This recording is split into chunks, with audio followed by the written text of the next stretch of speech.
La Sociedad Española de Radiodifusión presenta... Ser... ¡Viva la radio! Podcast. Siempre. Ser Historia. Cadena Ser. Con Nacho Ares. Esta bola que ven ustedes aquí está hecha con los auténticos huesos de un auténtico soldado del más glorioso ejército que el mundo ha conocido. Cuéntales, Polly. Ah, sí. Encontramos los huesos en el campo de batalla de Waterloo. Bastó un solo día para acabar con la gloria de un hombre extraordinario. Napoleón. Bueno, realmente nosotros no encontramos los huesos. Un mendigo nos los vendió. La acción es tan inútil como la gloria. Ganemos o perdamos, este mundo no tiene ningún valor. Y la única sabiduría se elabora con el tejido del desprecio. Su turno, señor Shelley. Pero para los corazones vivos, el reposo es el infierno. Odio los ejércitos, milord. Representan todo lo feo y artificial. Los ejércitos, como los jueces. Y el matrimonio. Son el mal en sí mismos. El mal, señor Percy B. Shelley, existe por sí mismo. Se llama pecado. No acierto a imaginar a Lord Byron arrepintiéndose de sus pecados. Se equivoca, Mary. Me arrepiento de todos los pecados que todavía no he podido cometer. El pasado 19 de abril de 2024 celebrábamos el 200 aniversario de la muerte de Lord Byron, uno de los artistas más emblemáticos de la historia de la literatura universal, que ha dejado poemas y relatos que marcan un poco la historia de la literatura romántica en esa primera mitad del siglo XIX, y sobre todo el legado de un personaje absolutamente antagónico y transgresor para el momento que le tocó vivir, ¿no? Escuchábamos en el inicio del programa un fragmento de la película española Remando al viento, donde Lord Byron es protagonizado por Hugh Grant, una película del año 1988. A Byron, su historia y sus encuentros y desencuentros con muchos coetáneos vamos a dedicar el cronovisor de Jesús Callejo en este programa de hoy, pero como siempre será uno más de los muchos temas que vamos a tratar en este programa, en el que intentaremos hacer un poquito más de historia.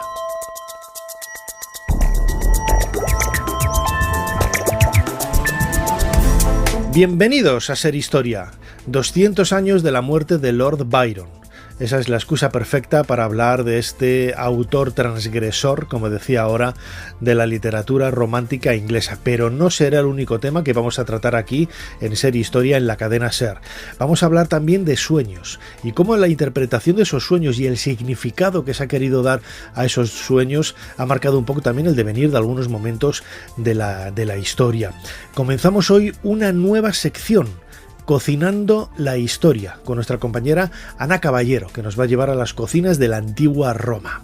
Y acabaremos el programa con un compañero también de esta casa, Isaías Lafuente, que con su libro de Unidad de Vigilancia Lingüística nos va a traer algunos detalles históricos y curiosos del lenguaje, cómo se ha ido desarrollando a lo largo de siglos y cómo ha evolucionado hasta lo que tenemos en la actualidad, con un montón de gazapos, por supuesto, absolutamente divertidos. Como siempre, soy Nacho Ares y les doy de nuevo la bienvenida a Ser Historia. Comenzamos. Sigue a Ser Historia en las redes sociales. Nos tienes en Twitter, Facebook, YouTube, Instagram y TikTok. @Ser Historia.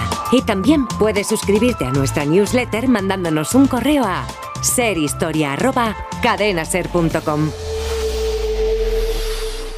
Jesús Callejo, una semana más, bienvenido de nuevo a Ser Historia. ¿Qué tal, Nacho? Pues aquí, vestidos de gala, ¿no? En este siglo XIX, pleno romanticismo, y yo creo que con ganas de desentrañar las virtudes, los méritos y los deméritos de un personaje que ha pasado a la historia por méritos propios. Desde luego, George Gordon Byron. ¿Ah? Es el icono de la literatura romántica inglesa, con sus bueno, también en muchos elementos, ¿no? Lindando el mundo de la literatura de terror con Drácula, con Frankenstein, porque en realidad era un grupo de autores que todos más o menos estaban en conexión unos con otros, ¿no? Sí, aquella época fue una época muy fértil a todos los niveles, ¿no? Cuando hablo de fértil no solo me refiero en el mundo de la literatura, también en el mundo del arte, en el mundo de la música y, cómo no, en el mundo de la política, porque el romanticismo lo que hace es exacerbar los sentimientos, por una parte, las emociones, pero también el nacionalismo. Entonces, eran épocas donde algunos países se estaban independizando, otros estaban pues en búsqueda de esa independencia, como pasaba a Grecia, que luego él toma partido, ¿no? Por ese bando griego en contra de los otomanos, de los turcos, y era pues un momento muy factible para que gente muy afín, y sobre todo en Inglaterra, pues se unieran, fueron amigos, y bueno, y la amistad que tenía Lord Byron era muy amplia, porque era un tío muy carismático, era una persona muy sociable, también muy peligroso si le tenías como enemigo, pero una persona muy viajada, y con sentimientos encontrados en su propio país, en Inglaterra, porque por una parte le odiaron a muerte, y de hecho le consideraban pues un tío antipatriótico, un sodomita, un personaje con unas costumbres deslendables, y sin embargo cuando muere, pues oye, dice, oye, pues no era tan malo, ¿no? Mira qué majete y tal. ¿No? Claro. En fin, fueron cambiando un poco las costumbres, pero es cierto que una cosa es la vida literaria de Lord Byron, otra es su vida personal, ¿no?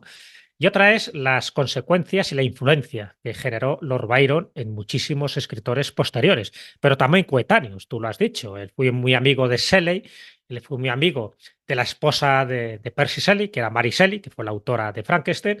Él fue muy amigo, por supuesto, del médico Polidori, que es el que escribió El vampiro. Fíjate que estamos hablando de Frankenstein y El vampiro, que son dos obras por excelencia, ¿no? Del género de terror, y que surgen alrededor de una velada, ¿no? En la Villa Diodati, en Suiza, es muy conocida porque se han hecho películas, por ejemplo, Gothic o Remando al viento, lo cuentan y no vamos a entrar en muchos más detalles. Pero es cierto que él, ya te digo, se codea con lo más granado de la sociedad intelectual y cultural de Europa, porque él, una vez que se marcha de Inglaterra, se marcha, bueno, más que marcharse, huye, ¿no? De Inglaterra en 1816, es un año clave en su vida. Y es que visita muchísimos países, ¿no? Está, por supuesto, en Portugal, está en Alemania, está en Francia, está en Grecia, como no, y está en España. Y como no, pues en España haciendo de Casanova y haciendo de las suyas. Entonces, claro, la biografía de Lord Byron, con solo 36 años que vivió, pues claro, al final buscó la muerte casi de forma deliberada, ¿no? Cuando se marchó a Grecia y encima a luchar en el primer frente de batalla. Pues sí que ha dejado muchísimas anécdotas, muchísimas circunstancias que yo creo que son dignas de conocer y por eso le vamos a dedicar este cronovisor. Bueno, desde luego que merecía la pena, ¿no? Por aquí han pasado algunos de esos compañeros de esa reunión mítica, ¿no? En la historia de la literatura de terror, pero queríamos también que fuera el propio Lord Byron quien protagonizara uno de estos cronovisores. Jesús Callejo, como siempre, tenemos delante el teclado de nuestra máquina del tiempo, de tu máquina del tiempo. ¿Cuál es la fecha que propones en esta semana para conocer los secretos de Lord Byron? La fecha es el 2 de enero de 1815.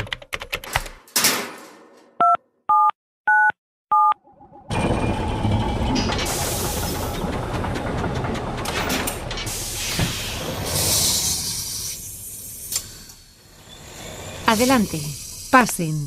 Jesús Callejo les está esperando junto al cronovisor. Joder, Jesús, qué rasca. La semana pasada me llevabas a Gobekli Tepe, también en octubre, ahí a la altura esa de la colina, y joder, aquí 2 de enero, no dejas ni celebrar casi el comienzo de año. Qué rasca, ¿dónde estamos? Bueno, estamos casi en un lugar indiscreto, ¿no? Porque estamos en la noche de bodas de Lord Byron, cuando se acaba de casar con Ana Isabel y Noel Byron. En fin, uno de sus muchos amores, iba a decir, porque ya anteriormente tuvo algún que otro amor y algunos con sus primas, o sea, él no tenía ningún tipo de perjuicio sanguíneo en ese sentido, pero con Ana Isabela, que por cierto era una mujer sumamente interesante, matemática, y en sus amistades más íntimas tenía un apodo, que era la princesa de los paralelepípedos o de los paralelogramos, se llamaban de las distintas maneras. Es decir, que conocía muy bien la geometría y la matemática y estaba muy interesada sobre todo en las ciencias. Y claro, dices, ¿qué pinta, no? Lord Byron con una mujer de estas características que parece que no iba un poco en su misma línea. Y efectivamente no iba en la misma línea y por eso hemos venido a la noche de bodas. Es un año muy importante, 1815, igual que va a ser el siguiente. Acaba de publicar sus melodías hebreas. Y bueno, se ha ido pues a un balneario en Yorkshire, que es donde estamos ahora. Entonces, bueno, de forma, ya te digo, indiscreta casi, hemos venido porque ahí se está produciendo un momento muy importante en su vida, y es que está declarando un poco sus intenciones a su mujer, a Ana Isabela Noel, y le está diciendo unas palabras textuales que han pasado a la posteridad y van a pasar ahora mismo, que lo estamos viendo y lo estamos oyendo. Dice: te arrepentirás de haberte casado con el diablo. Fíjate tú qué palabras, ¿no? Claro, él ya tenía... Vaya fama que le precedía y él mismo pues reconocía casi esa mala fama. No, por supuesto. A ver, ya lo sabía. Lo que a lo mejor pensaba, dice, a ver si le cambio. Sí. En fin, la luna de miel ya fue bastante Seguro complicada. Que la va a cambiar, sí. Fue bastante... Seguro que la va a cambiar, sí. Sí, no, ya de casta le viene al galgo. No, y además la forma que tenía ya de vestir en esta época, bueno, luego comentaremos también un poco sus peripecias y sus anécdotas en la Universidad de Cambridge, en fin, su amor a los animales, a vestir de una forma excéntrica, a beber, a estar con sus amigos, a provocar saraos y, por supuesto, pues su afición también por el boxeo y por otro tipo de deportes. Bueno, pues en esta luna de miel, cuando pasaban por un pueblo, o sea, corremos un poco más, ¿no? Nuestra aguja del cronovisor, pues hay otra anécdota muy significativa, y es que están sonando las campanas, ¿no? El campanario de la iglesia, están sonando las campanas y suenan a muerto, ¿no? Está claro que ha habido un fallecido y Byron no se le ocurre otra cosa que decir a su esposa: seguro que estas campanas tocan por nosotros. Son indicios como bastante significativos del poco futuro que tenía esta relación sentimental. Y efectivamente, así ocurre. Por eso era el traerte, ¿no?, a este momento de su boda, porque la boda dura nada, unos cuantos meses, porque en 1816, en fin, 9 meses después, tiene a su hija legítima.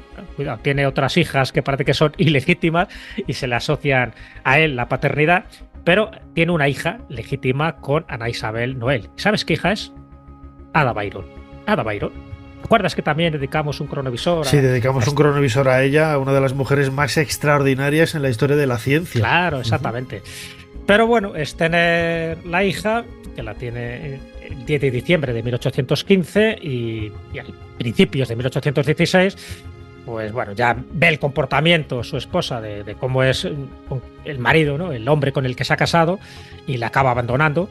Y evidentemente, pues prácticamente Augusta Ada Byron, pues no le llega a conocer, porque incluso revelan la paternidad pues casi un poco más tarde, cuando ya su fama pues empieza a ser un poco más positiva de la que tenía en aquel momento.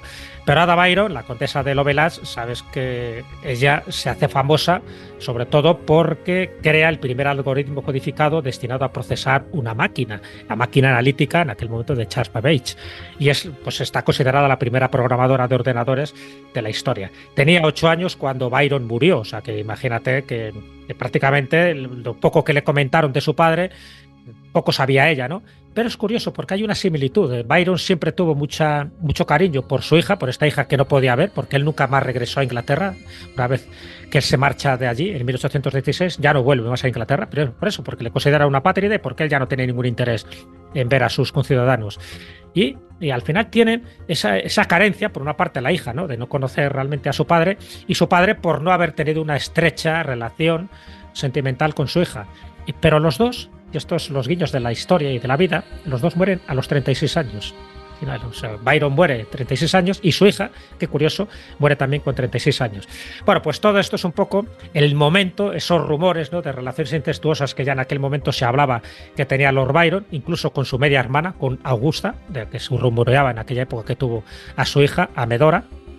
Y claro, con los poemas antipatrióticos, con su acusación de sodomía, con el ostracismo social que él sufrió, pues al final abandona Inglaterra en 1816, justo en 1816, donde se produce esta velada en la villa Diodati que te acabo de comentar, a las orillas del lago Lehmann, y donde se produce el surgimiento de las dos grandes novelas góticas que son Frankenstein y El vampiro.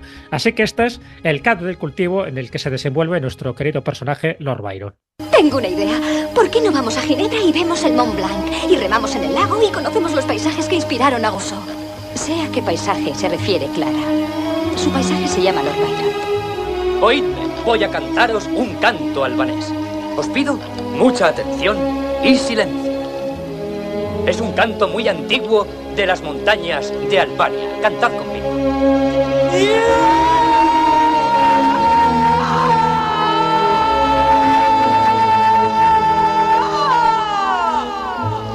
La idea se me ocurrió de repente. Creo que todas las ideas vienen de repente. Siempre te preguntan de dónde has sacado la idea y a posteriori, evidentemente, se puede uno remontar a encontrar antecedentes, referencias, pero las ideas vienen de repente y en este caso la idea fue una imagen de Mary Shelley escribiendo. Esto sobrevino cuando, por cierto, paseaba por la calle, lo recuerdo muy bien, y enseguida tuve la impresión, el impulso, la intuición de que tenía que hacer esta película. Ya sé de qué materia está hecha mi criatura y el espíritu que la mueve. Todo lo que es viene de mí. Siempre he sido yo, desde el momento en que al nacer maté a mi madre. Mucho antes de que él se desprendiera de mí y empezara a vivir y a moverse por sí solo. Ahora ya no puedo detenerle. ¿Qué puedo hacer, Dios mío? ¿Qué puedo hacer?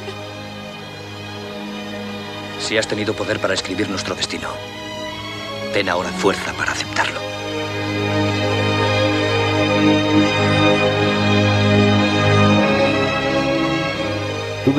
Tuve la impresión de que Mary Shelley, en su libro Frankenstein, no solo había actuado como escritora o como novelista. Tuve enseguida la impresión, corroborada por cierto por sus cartas o su diario, de que la criatura realmente se le había parecido de la misma manera, en cierto sentido, en la que ella se me apareció a mí cuando cruzaba una calle de Madrid. En el verano de 1816 visitamos Suiza y nos convertimos en vecinos de Lord Byron. Resultó ser un verano húmedo y desagradable. La lluvia incesante nos impedía con frecuencia salir de casa. Unos volúmenes de historias de fantasmas, traducidos del alemán al francés, cayeron en nuestras manos. No he vuelto a leer aquellas historias desde entonces, pero permanecen frescas en mi mente como si las hubiese leído ayer. Mary me ha prometido que va a escribir una historia de terror. Que cada uno escriba la historia más terrorífica que sea capaz de imaginar. Yo me urgí a mí misma a pensar una historia que hablase de los misteriosos temores de la naturaleza y que despertase el más intenso de los terrores. Una historia que creara en el lector miedo a mirar a su alrededor, que helase la sangre y acelerase los latidos del corazón.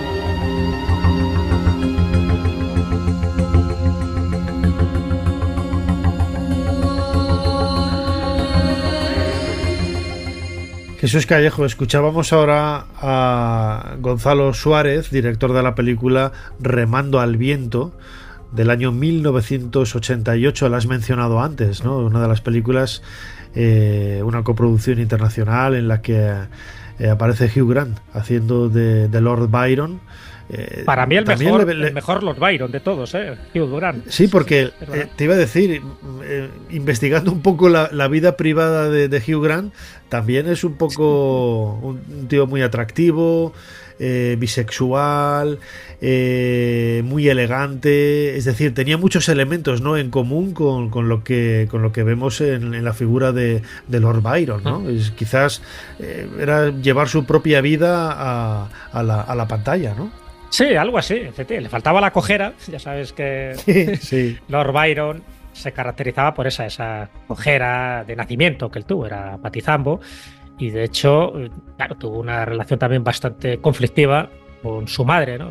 John Byron, su padre, Jack, como le llamaban, tenía acreedores y fallece cuando era muy joven. Lord Byron tenía 3 años. Entonces la relación que tuvo fue con su madre, y para que veas cómo se llamaban esa relación de amor-odio, que su madre le llamaba a su hijo el cojo bribón y el pequeño diablo, ¿no? y él a su madre le llamaba la viuda o la vieja, o sea que para que veas qué situación esto cuando era pequeño, Lord Byron, así que imagínate después. Pero bueno, al final hereda el título, como sabes es varón, ¿no? El varón Lord Byron, además formó parte, que eso es un dato muy significativo, él formó parte de la Cámara de los Lores. Y además tuvo una actuación bastante significativa, solo tuvo una actuación en la Cámara de los Lores, porque bueno, esto fue antes, puedes imaginar, antes de 1816. Entonces, en 1812, él tenía unos 21 años, él tiene un escaño en la Cámara de los Lores, en el Palacio de Westminster, es la famosa Cámara Alta, ¿no?, del Parlamento, y tuvo una defensa al ludismo. El ludismo en aquella época, a raíz de la Revolución Industrial, las fábricas textiles, los obreros consideraban que se iban a quedar sin trabajo, ¿no?, precisamente porque las máquinas iban a sustituirles y además los salarios cada vez bajaban más y empezaron a quemar, ¿no? Quemaron los telares, las máquinas textiles y se impuso la pena de muerte a todos aquellos que destruyeran este tipo de máquina. Y Lord Byron, y muchos eran trabajadores mujeres. Entonces Lord Byron hizo una defensa exacerbada, ¿no?, para que se eliminara la pena de muerte, que consideraba que era una pena muy, muy excesiva, ¿no?, para este tipo de delitos, y por supuesto para defender el trabajo de las mujeres en igualdad de condiciones que el trabajo de los hombres en aquella época. Entonces, bueno, es un apartado menos conocido de Lord Byron, pero que yo creo que es importante tenerlo en cuenta. Y luego, pues eso, tuvo aquí como dos etapas, la que tuvo antes de 1816 y la de después. Entonces, todavía antes de que se marchara ya de Inglaterra, en la Universidad de Cambridge, él usaba unos trajes muy extravagantes, que tenía una cojera que era muy significativa y que le hacía pues, reconocible allí donde fuera. Aprendió boxeo, esgrima, y es lo que hizo que, bueno, pues que la falta de dinero al final se tuviera que marchar de la Universidad de Cambridge. Pero ya demostró ahí claramente que tenía una inteligencia por encima de la media, por supuesto, que le encantaba hacer poesías, que era muy mordaz en las críticas que hacía tanto sus amigos como sus enemigos, y que al final no tenía ningún tipo de escrúpulo de acostarse con hombres, con mujeres, y si las mujeres eran primas tampoco tenía ningún problema. Todo eso te puedes imaginar que le generó una cierta fama de persona bastante asocial en algunos ámbitos, sobre todo por la categoría social que él tenía, ¿sabes? Que era de la alta clase. Y eso nos gustó mucho, ¿no?, a la gente con la que se codeaba. Y de ahí un poco que al final se tuviera que ir, y de ahí que empezara a escribir grandes obras en función también de sus datos biográficos, ¿no? Ahí está Manfredo, o Don Juan, o Mazepa, en fin, el Corsario, porque también eran unos temas muy afines en aquel momento dentro del romanticismo, escribir siempre sobre personajes bastante atormentados. Claro, es lo que te iba a decir, ¿no? Lord Byron, sobre todo, ha llegado hasta nosotros, lo comentaba yo al principio, como, bueno, pues la punta del iceberg de ese romanticismo británico, y precisamente creo, ¿no?, que no solamente su origen nobiliario, sino también todos los viajes que hizo alrededor del mundo le permitieron tener un conocimiento pues muy profundo, ¿no?, que otros quizás con el mismo dinero o más que tenía él en aquella época no pudieron realizar, o si realizaron no se empaparon de ese conocimiento de aquellos lugares donde que visitaban, ¿no? Y la puesta sobre el papel de esos pensamientos más profundos, esa poesía, en un ambiente, ¿no?, como es el romanticismo, en donde el amor, la muerte, los fantasmas, todo tiene un sentido especial, le hizo destacar especialmente, ¿no?, también. Sí, destacó especialmente, primero por eso, porque tenía ya una inteligencia natural que ya despuntaba desde los primeros años. Segundo, porque viajaba muchísimo y tenía una buena memoria, y además eso luego lo escribía, o sea, que no lo retenía solo en su recuerdo, sino que lo escribía.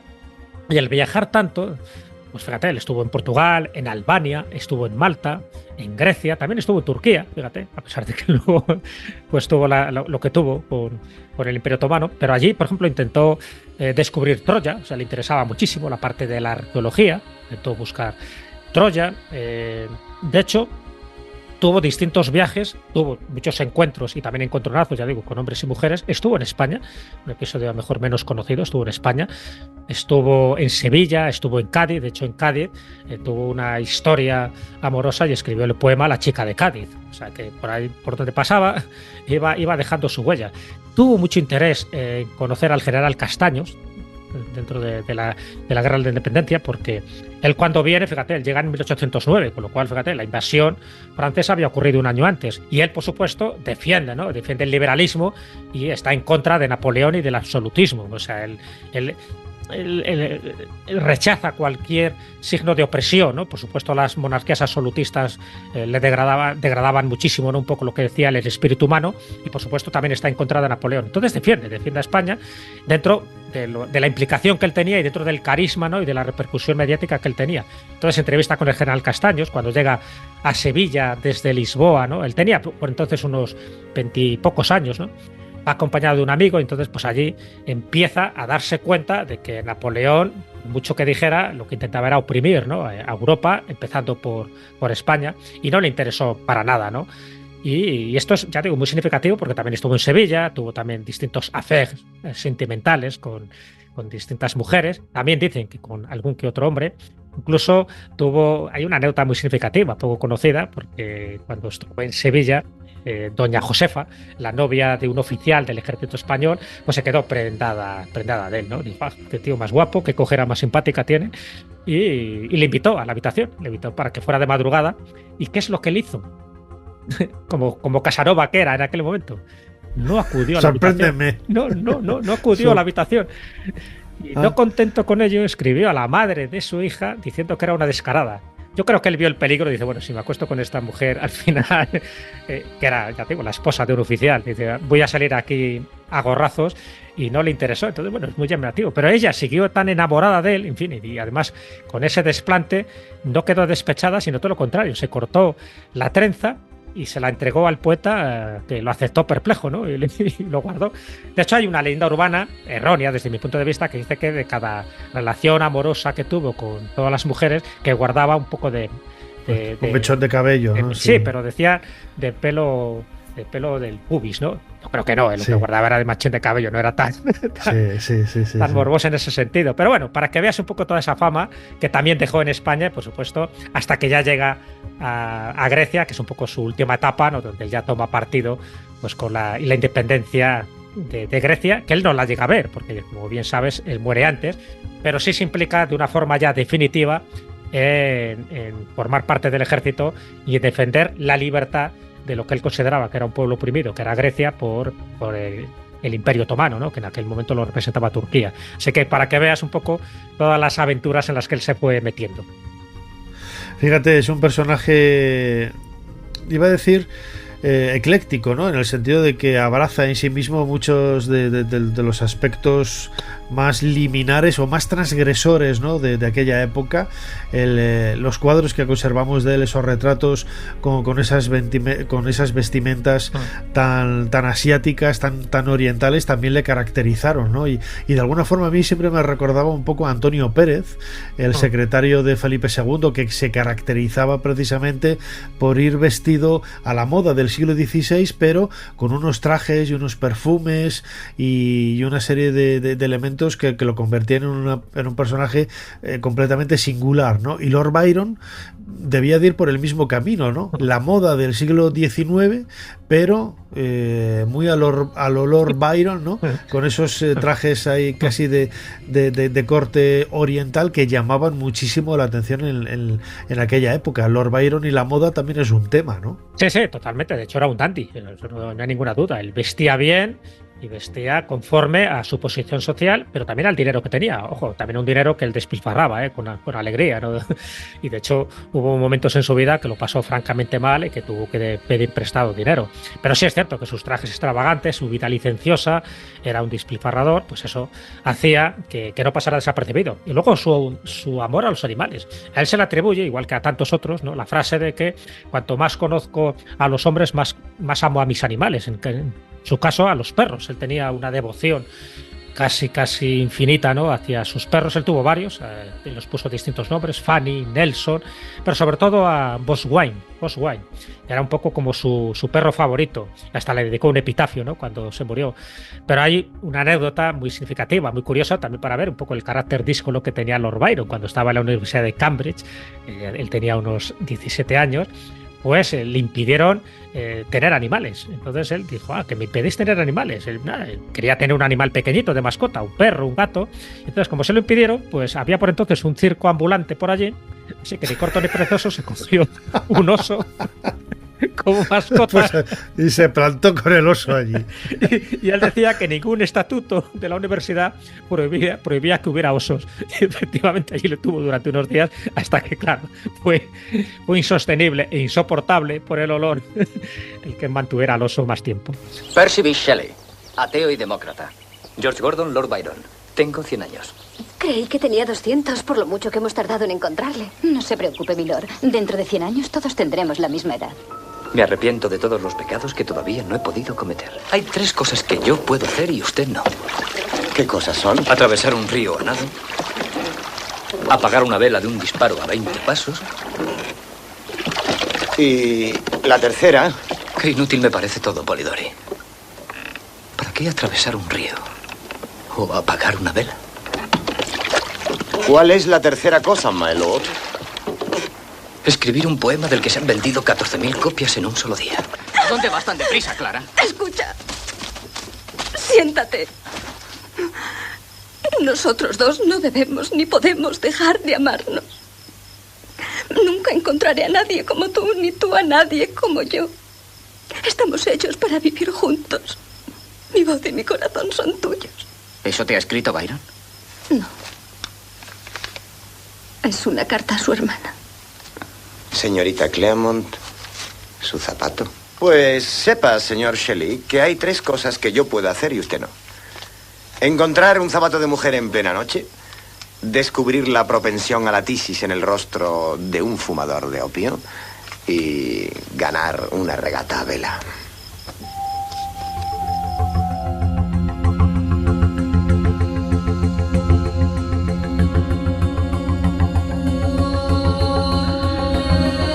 Escuchábamos nuevos fragmentos de esa película Remando al viento del año 1988, dirigida por Gonzalo Suárez, en donde Hugh Grant desempeñaba el papel de Lord Byron, George Gordon Byron, el sexto varón de Byron, creo que era, que nos acerca un poco a la figura del personaje al que estamos dedicando el cronovisor en esta semana. Jesús Callejo, su última etapa en Grecia, también muy romántica, ¿no? Antes has comentado, ¿no? La idea de esa búsqueda de Troya, ¿no? Algo que conseguiría Schliemann décadas después. Bueno, Schliemann también estuvo allí porque se lo dijeron, ¿no? Porque desde el año 1822 la colina de Hisarlik era el lugar en donde se estaba buscando Troya, ¿no? Que mucha gente dice, no, es que nadie creía a Schliemann cuando él hablaba de Troya y decían que era todo un mito. Digo, no, todo el mundo buscaba Troya desde hace casi un siglo, ¿no? Pero, y él fue uno más, ¿no? Quizás por ese vínculo entre en el mundo cultural, la literatura era, pues, estaba de moda, ¿no? La arqueología en aquella época empezaba a dar sus primeros pasos, y todo ello también tocó muy de cerca la patata, ¿no? El corazón de Lord Byron. Hombre, a ver, como buen romántico, ya sabes que le gustaban las ruinas, ¿no? En fin, toda esa atmósfera un poco a veces decadente, ¿no? Del pasado. Recuerda que en 1750 aproximadamente es cuando se descubre Pompeya y Herculano. Entonces ahí es cuando un poco empieza a surgir, gracias al Alcubierre, que por cierto le dedicamos también un cronovisor, gracias a Roca Alcubierre, pues empieza un poco esos principios, ¿no? de la arqueología, que todavía, en fin, le quedaba por tener un método científico, pero claro, para cualquier romántico como Lord Byron eso le apasionaba. Y dice, hombre, pues, si se ha descubierto ni más ni menos que Pompeya y Herculano, ¿por qué no se puede descubrir también Troya? Porque claro, Troya dentro del mundo literario pues, era como muy conocida y se sabía que la ubicación estaba por allí.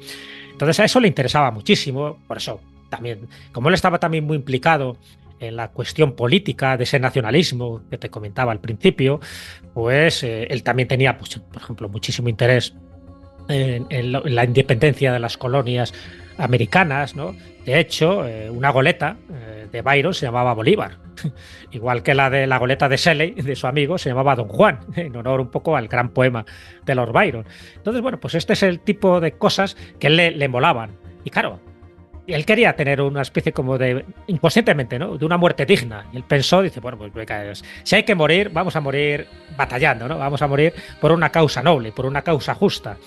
Y allí que se va. En marzo de 1823 le designan como miembro del Comité de Londres, ¿no? En ese caso, él no estaba en Londres, pero bueno, dijeron, gracias a la popularidad y a la fama que tenía, dice, oye, mira, pues Lord Byron, que vaya para ver si se mete dentro de esa estructura de la independencia de Grecia, y allí que se marchó en 1824 desde Génova en la goleta Hércules. En este caso no era su goleta, era otra que se llamaba Hércules, y es curioso porque allí compone su última poesía, y la última poesía se titula, muy significativo, ¿no?, y además muy premonitorio, A mis 36 años. Dio 4.000 libras, se le designó un regimiento, le dio, me refiero a este comité, ¿no?, de Londres, que le designa para que vaya allí encabezando pues a esta cuadrilla, y vamos a decir, aunque era un regimiento, pero era una cuadrilla de voluntarios que junto con él pues se fue a ver qué pasaba, ¿no?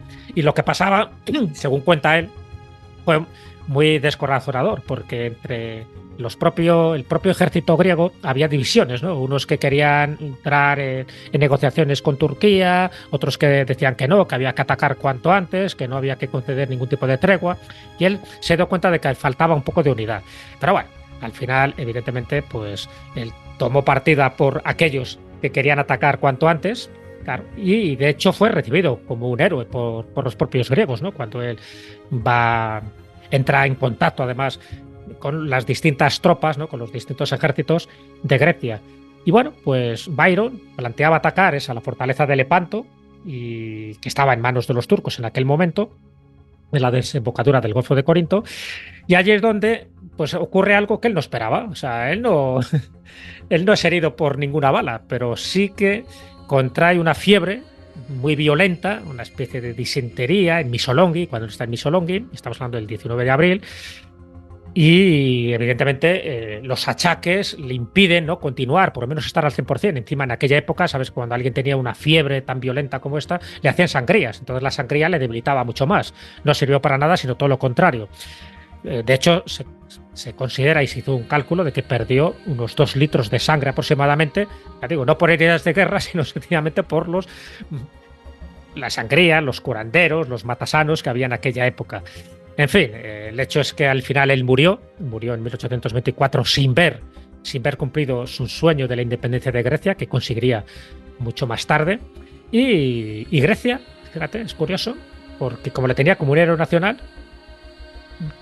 le dedicó 21 días de luto, 21, y 36 cañonazos. O sea, como si fuera uno de los grandes representantes, ¿no?, dentro de... Sí, un padre de la patria griega, ¿no? Exactamente, casi, sí. Como alguien muy digno de considerar, y es verdad, y al final dio su vida un poco por Grecia. Un poco me recordaba esta historia cuando también Ambrose Bierce, un autor también de cuentos de terror, por cierto, se fue en sus últimos años a México, era la época de Pancho Villa, y allí efectivamente murió fusilado. Entonces es como que buscaba, con lo que él decía, una especie de eutanasia, y efectivamente la encontró y nunca más se supo de Ambrose Bierce. Bueno, pues en este caso Lord Byron sí sabemos mucho más de él, porque al final su cadáver, por cierto, nunca lo llegaron a enterrar en la abadía de Westminster, porque no, en el Rincón de los Poetas no le consideraban una persona decente y digna, pero sí que la enterraron en Inglaterra junto con su madre y bueno, y oficialmente. Lo que dicen, y esto es lo curioso también, es otra anécdota dentro de la infrahistoria y de la intrahistoria,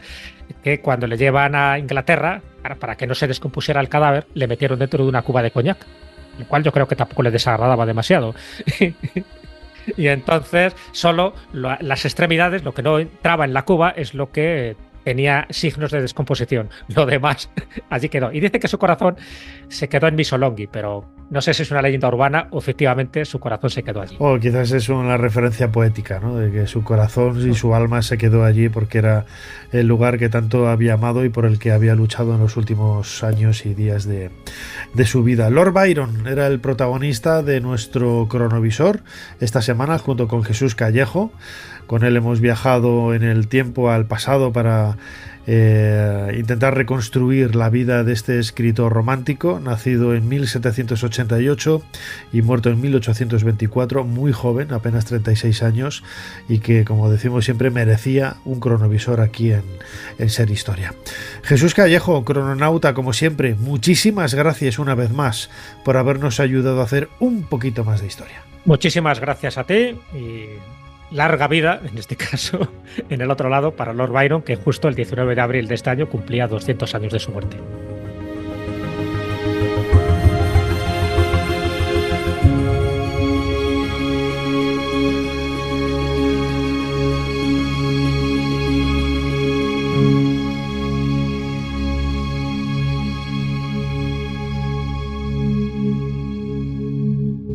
Y por si estas calificaciones fueran insuficientes, también sois diestro con la espada. Demasiado, quizás, a juzgar por ciertas reyertas que habéis protagonizado en tabernas y otros antros. En resumen, sois un erudito con ínfulas violentas, exactamente la persona que precisamos. ¿Que precisa quién, si me está permitido preguntar? Mi propia familia, los Walsingham, y por supuesto su majestad, la reina de Inglaterra. Ser Historia con Nacho Ares. Todo lo que quisiste saber de la historia, la madrugada del sábado al domingo, en la cadena SER. Es un mundo en sí mismo. Ofrece un sinfín de posibilidades y se puede aprender mucho de él.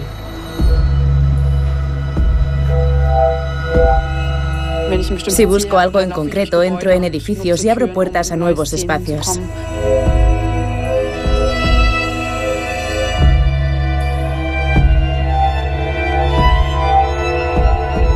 Es una sensación descabellada. Estoy en mi propio mundo y puedo hacer lo que me venga en gana. Puedo volar a la luna, comer helado, no hay nada imposible. Me encanta transformarme. Ser un caballo, por ejemplo, es muy divertido. He llegado a cortarme un brazo y a suicidarme. Cada uno se divierte a su manera. Cuando quiero volar, tengo mucha energía acumulada y me propulsa como si fuera un cohete. Y si quiero que en mi sueño haya algo en concreto, ahí va a estar. Después de todo, es mi sueño.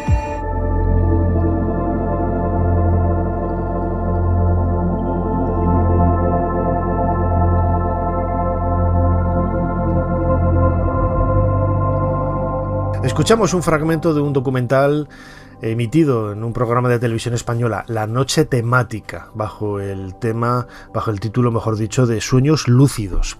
El mundo de los sueños ha caracterizado al ser humano, es algo muy humano. Es cierto que los animales, ¿no? Ahora preguntaremos a nuestra invitada, ¿sueñan? Es lógicamente imposible, ¿no?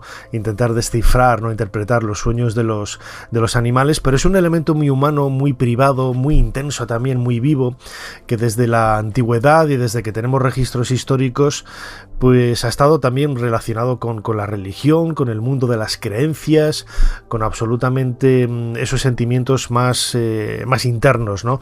Más privados, como decía ahora, del ser humano, tanto de hombres como de mujeres. Sobre la mesa de esta máquina del tiempo aquí en Ser Historia, contamos con la última novela de nuestra querida amiga Clara Tahoces, El Templo de los Sueños, publicado por Ediciones B. Clara, bienvenida de nuevo a Ser Historia. Muchas gracias, Nacho. Estupendamente de estar aquí contigo. La primera pregunta, tú has publicado un montón de libros, diccionarios para interpretar los sueños. ¿Cómo nace tu pasión por los sueños? Pues mira, esto viene desde bien pequeña, porque en mi vida pues los sueños eran protagonistas a veces en algunas personas, en algunos familiares, algunos parientes que tenían sueños muy extraños, algunos premonitorios, diría yo.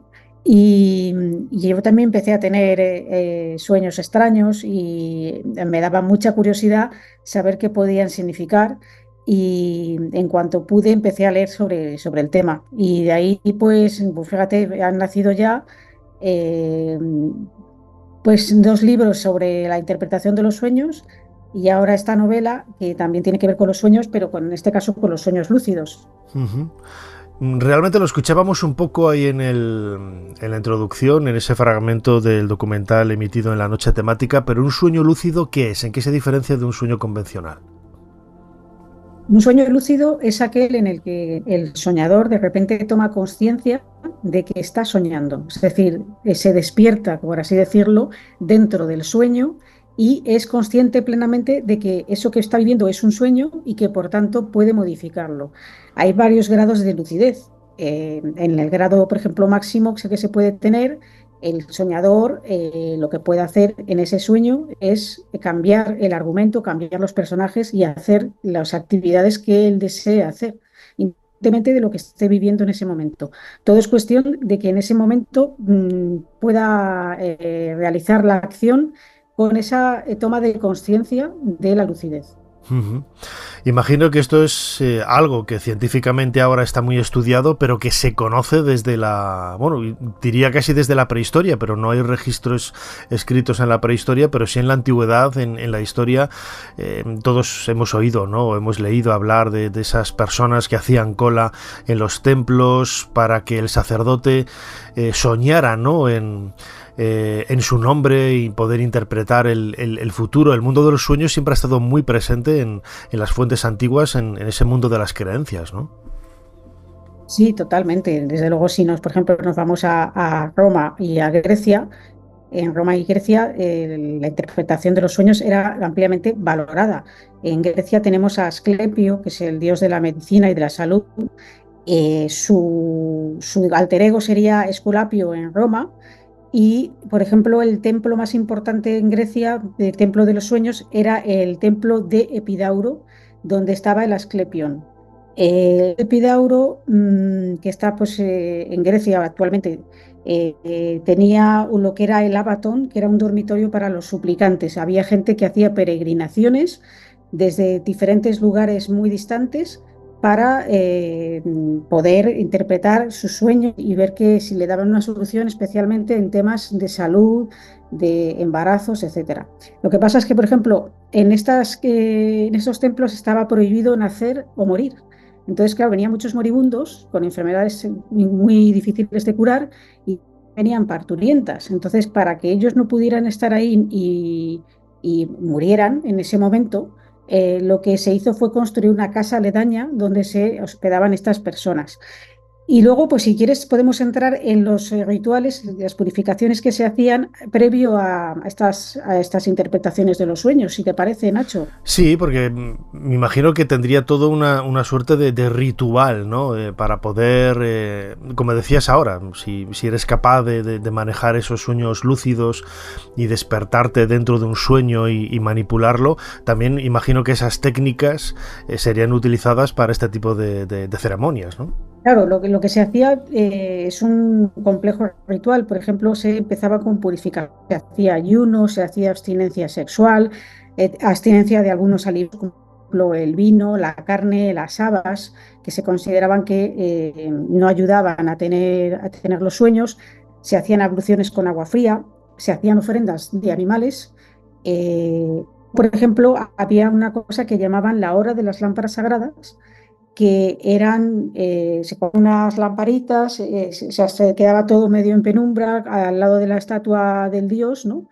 Y el suplicante, la persona que quería tener, digamos, esa interpretación, ese conocimiento de ese sueño oculto, pues tenía que, si cabe, pedirlo con más fuerza, solicitar la ayuda del dios para incubar ese sueño, para que tuviera más fuerza, ¿no? Luego ya se tumbaban muchas veces encima de la piel del animal que habían sacrificado, se tumbaban en el Abatón, en este dormitorio de los suplicantes, y allí pues dormían junto con serpientes, las serpientes que representan a Asclepio, que no eran venenosas, pero que estaban por ahí por el templo, ¿no? Y luego pues lo que hacían es que al día siguiente se interpretaba por parte del sacerdote el sueño que había tenido, que a veces era textual o muy explícito y otras veces era muy simbólico. Tenía que darse una interpretación por parte del sacerdote y ahí se sucedían una serie de curaciones que, o sea, muchas veces por el efecto placebo, evidentemente tuvieron que producirse muchas, pero quedan registradas pues curaciones de todo tipo, tanto espontáneas, es decir, de levantarse al día siguiente y la persona ya está curada, como de seguir tratamientos determinados que indicaba el sueño para que esa dolencia, ese mal, se fuera. Y ha llegado hasta nosotros fuentes donde nos hablan de esos sueños, porque tiene que ser curioso, ¿no? Leer ahora en el presente, en pleno siglo XXI, algo que soñó alguien en época clásica, pues hace más de 2000 años. ¿Han llegado el registro de esos sueños o no? Sí, han llegado escritos tanto en cosas relacionadas con, sobre todo, la cultura griega, pero también en la parte egipcia, que eso lo conoces tú infinitamente mejor que yo, que se acudía un poco a la casa de la vida, donde el sacerdote también, un módico precio, interpretaba esos sueños que quedaban registrados en el libro de los sueños, que es un papiro que está en el británico. Allí decían, por ejemplo, a alguien que se curaba de una ceguera, es decir, había diferentes dolencias, casi siempre tenían que ver con la salud, los problemas que se registraban. Imagino también que estos sueños serían una suerte de proyección de anhelos, ¿no? Sobre todo en aquella época la salud, ¿no? Era lo que más preocupaba a las personas, y que esa es la razón por la que iban en muchas ocasiones a los templos. Pero ¿había también sueños premonitorios o sueños que los sacerdotes podrían interpretar como algo premonitorio, ¿no? Sí, había también como avisos, vamos a decirlo así. Claro, ellos tenían que tener en cuenta que todos los mensajes que recibían de los sueños lo consideraban orden, digamos, orden o procedente de directamente los dioses.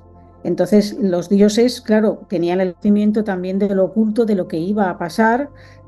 Podían ejercer el don de la profecía y decirle a la persona que bueno, pues algo que le iba a suceder y que tiene que ver con su vida. Tenemos, por ejemplo, en Tutmosis IV, ¿no? El sueño famoso de la esfinge, ¿no? Que él desentierra, ¿no? la esfinge, y si la enterrara, pues se convertiría en faraón, ¿no? Que luego que esto queda registrado en una estela, ese sueño, ¿no? Pero, por ejemplo, está también los sueños más conocidos que aparecen reflejados en la Biblia, de José con el faraón de Egipto, cómo José interpreta diferentes sueños que tiene el faraón, que los magos del momento no son capaces de interpretarle, y que José le da la interpretación adecuada de cosas que han de venir, ¿no? Por ejemplo, la plaga de hambre, la hambruna. Entonces, él lo que hace es que avisa al faraón para que esté prevenido y que el pueblo pueda ahorrar cereal para cuando llegue esa época de vacas flacas, los sueños famosos de las vacas y las espigas, ¿no? Que son 7 años de prosperidad y 7 años de hambruna, pues que no le pille al faraón desprevenido y pueda salvar a su pueblo de una gran catástrofe, ¿no? Es decir, que sí que también está ahí, hay partes de sueños que son conceptos premonitorios como tal. Es interesantísimo, a mí me parece un tema absolutamente apasionante que de alguna forma también desglosas en tu nueva novela, El Templo de los Sueños, ¿no? Es una historia de un inspector de policía, es inspector de policía, Ginés Acosta, que se adentra en una investigación en una academia, ¿no? En un lugar, se llama el Templo de los Sueños, ¿no? El Lucid Temple, en donde se llevan a cabo una serie de técnicas para manejar, ¿no? Estos sueños lúcidos. Yo no sé si este tipo de academias o de lugares existen en la realidad, porque claro, suena todo un poco, no decir conspiranoico, ¿no? Pero suena un poco a toda secta y este tipo de cosas, ¿no? Claro, porque en la novela pues hay que ir descubriendo un poco que esconde ese Lucid Temple, ¿no? Pero sí que, a ver, las escuelas de sueños lúcidos existen. Yo por ejemplo, empecé en esto de los sueños lúcidos hace algunos años ya. Empecé de manera autodidacta leyendo libros, y ya ahí tuve mis primeros sueños lúcidos. Lo que pasa es que luego quise tener más sueños lúcidos y quise perfeccionar un poco la técnica. Y yo misma me apunté a un curso de sueños lúcidos, y a raíz de eso pues tengo más sueños lúcidos si cabe, con más frecuencia. O sea, estas escuelas existen, evidentemente, como todo hay que tener cuidado en donde se hace la formación, los de los cursos, porque como en otros muchos temas que son poco desconocidos, porque claro, de los sueños lúcidos mucha gente cuando explicas lo que es, quizá te dicen, anda, yo he tenido sueños lúcidos, pero dices la palabra sueños lúcidos y la mayoría de la gente te pregunta qué es eso, ¿no? O sea, no, es un tema desconocido. Y al ser conocido se presta a la sinvergonzonería de algunas personas que puedan querer aprovecharse de la buena fe de la gente, ¿no? Entonces, claro, hay que ver un poco también qué escuelas son esas y si conviene matricularse en ellas o conviene pasar de ellas.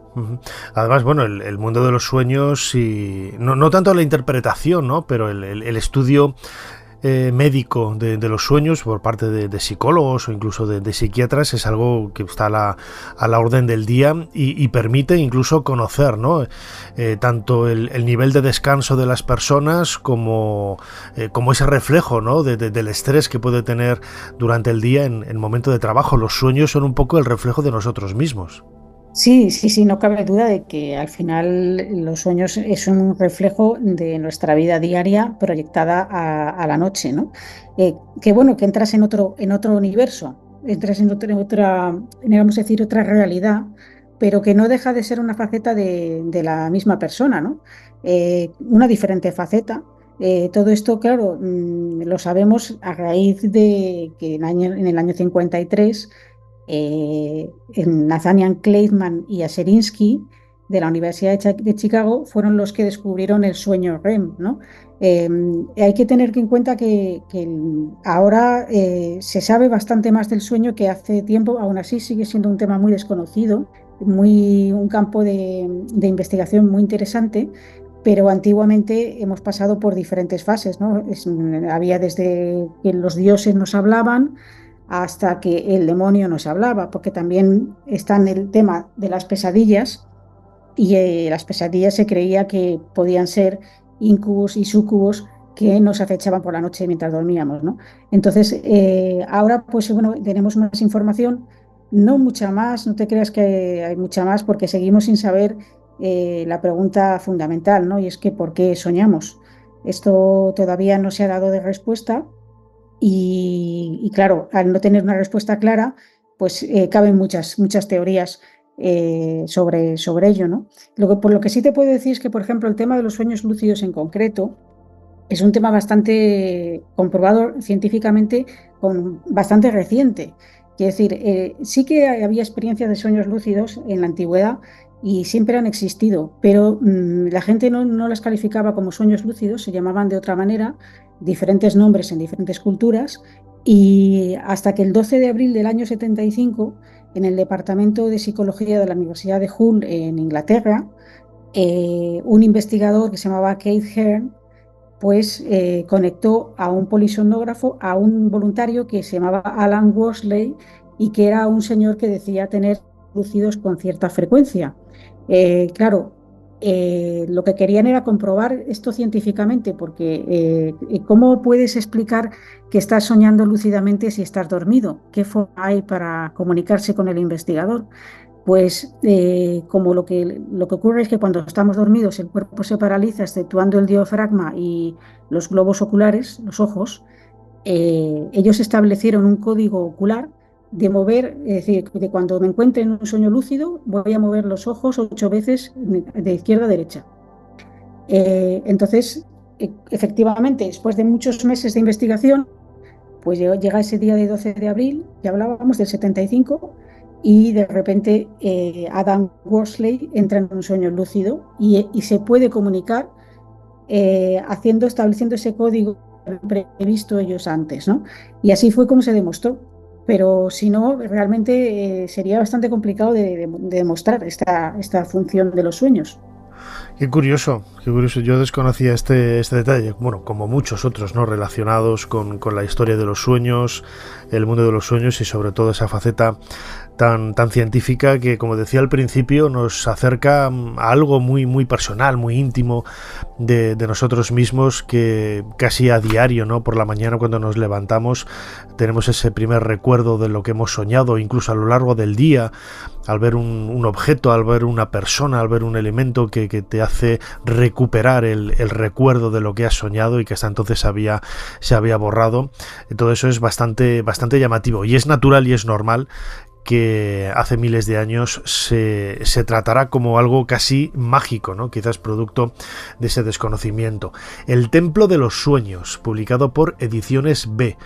Es una novela fascinante, un thriller fascinante donde nos vamos a adentrar en un mundo real, absolutamente real, en ese mundo de los sueños lúcidos. Clara Tahoces, autora de El Templo de los Sueños. Como siempre, muchísimas gracias una vez más por habernos ayudado a hacer un poquito más de historia. Muchísimas gracias, Nacho, a ti y a los oyentes, y como siempre desear lo mejor para este programa, que cada vez crece más y tiene más seguidores y más oyentes.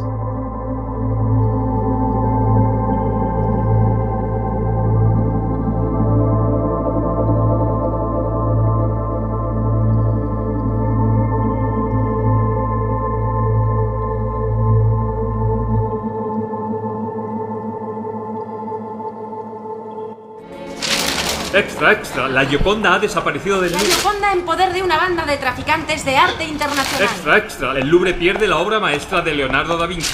Tú sabes el valor que tienen. Sé el valor que tienen. Y también sé de dónde vienen, Guillaume. Por eso, precisamente, tenemos que deshacernos de ellas lo antes posible.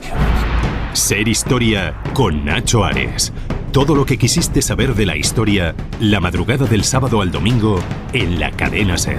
Escuchamos ya casi de fondo el sonido de las ollas, el sonido del fuego, palpamos casi, ¿no? Se masca ese olor a la comida recién hecha. Nos adentramos en la cocina de la historia, cocinando la historia. Es esta nueva sección que nuestra compañera Ana Caballero cada pocas semanas nos va a traer, retrotrayéndonos en el tiempo a momentos del pasado, del ser humano, y cómo era la historia de esos alimentos, cómo se recogían, cómo se cocinaban, y en definitiva una historia de la alimentación, de la cocina, de las recetas. Y aquí estamos, con el plato puesto sobre la mesa, esperando esta primera entrega de Cocinando la Historia.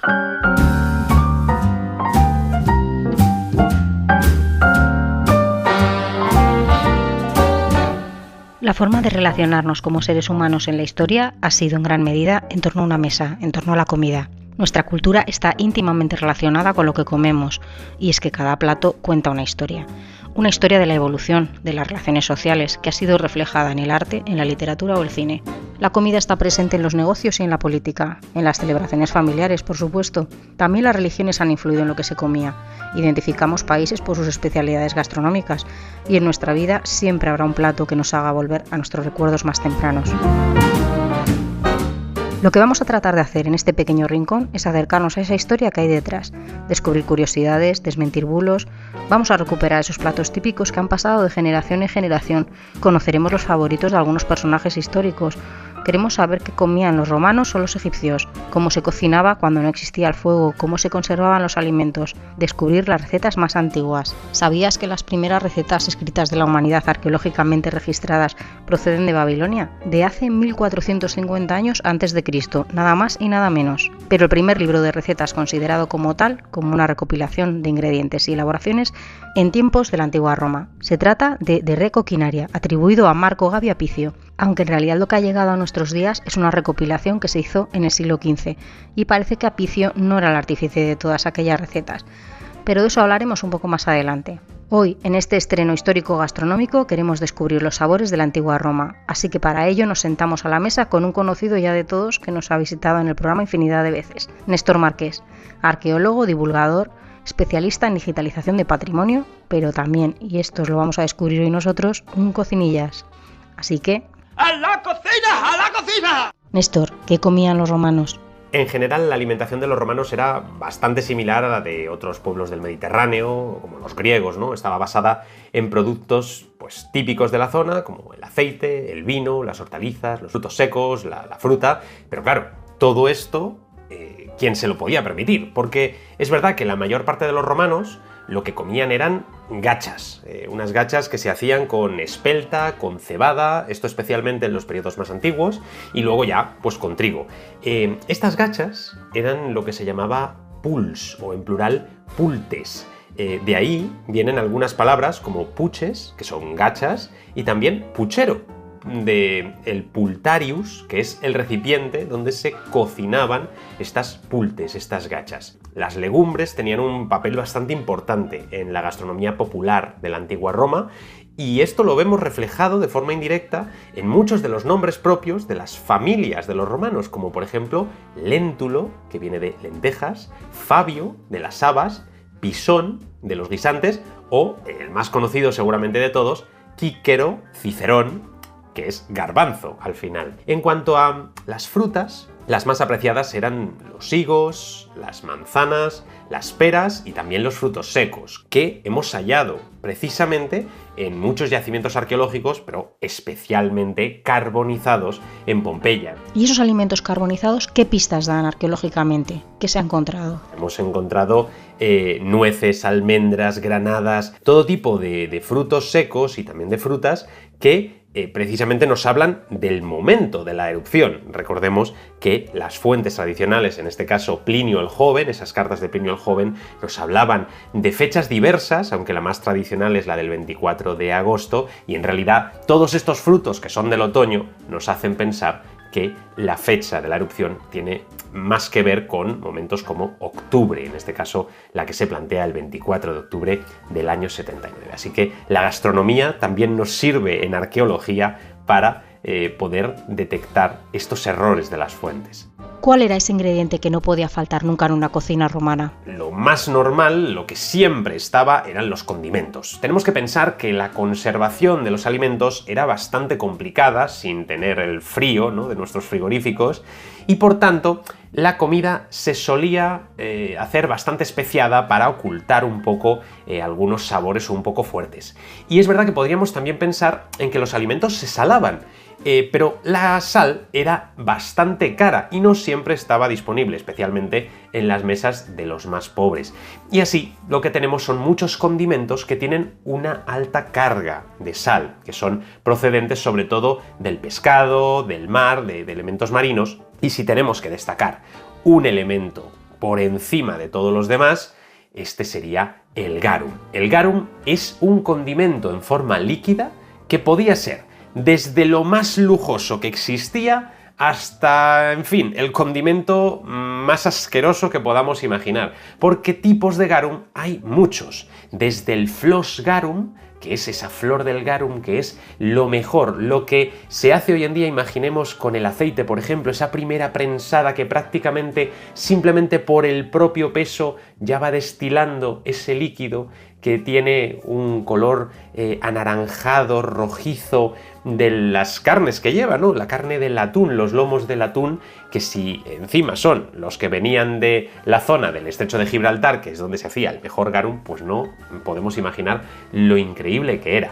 El garum era un condimento, es decir, no tenemos que pensar en que los romanos tomaban garum así a diestro y siniestro, no. Lo que se hacía era condimentar los platos durante las cocciones o ya en crudo también, para que este garum potenciara el sabor. Los que se podían permitir ese garum que costaba miles y miles de ases por cada botellita, por cada anforisco que llegaba hasta las mesas romanas, pues eran los privilegiados, eran los que se lo podían permitir. Pero claro, desde ellos hasta los que tomaban los liquamina de diferentes calidades, que efectivamente estaban más asequibles en el mercado, pero que, bueno, no estaban mal dependiendo del paladar que tuviera cada uno. Lenguas de alondra, morros de nutria, bazo de ocelote. ¿Tienes pipas? Lo siento, no tengo pipas. Tengo higadillos de erizo y bazo de ocelote. ¿Morros de nutria? No, no quiero esas mierdas romanas. Pues no, esta comida que vendía Brian en el circo romano no es tan descabellada. Atentos a cómo era un banquete y un ejemplo de menú. Los romanos tenían la costumbre, aquellos que tenían el dinero suficiente, de hacer los convivia, los banquetes. En estos banquetes se podían ver los mayores manjares. Y de hecho, tenemos buena cuenta de estos manjares en las fuentes clásicas. Por ejemplo, Macrobio, en las Saturnales, nos dice que en un banquete que el menú consistía en erizos de mar, ostras crudas, ostiones, cañaillas, tordo sobre fondo de espárragos, pollo cebado, pastel de ostiones, mejillones negros y blancos, otra vez cañaillas, vieiras, ortiguillas de mar, lomos de corzo y de jabalí, pollo cebado rebozado en harina, oropéndolas, múriques y pórcidos. Y luego ya, estos son los entrantes, como platos, ubres de cerda, sesos de jabalí, pastel de pescado, pastel de ubre de cerda, que era especialmente recomendable en la antigua Roma, patos, también liebres, pollo asado, crema y luego pan de piceno. Como podemos ver, es un banquete de tremendo lujo que uno prácticamente no se podía acabar. Y es que muchas veces estos banquetes no estaban pensados tanto para que pudieras comerlo absolutamente todo, sino para que después todo el mundo se enterara de cuál había sido el menú y fueseis la envidia los que estabais invitados a ese banquete. En el banquete habrá espirituosos a granel, ¿verdad?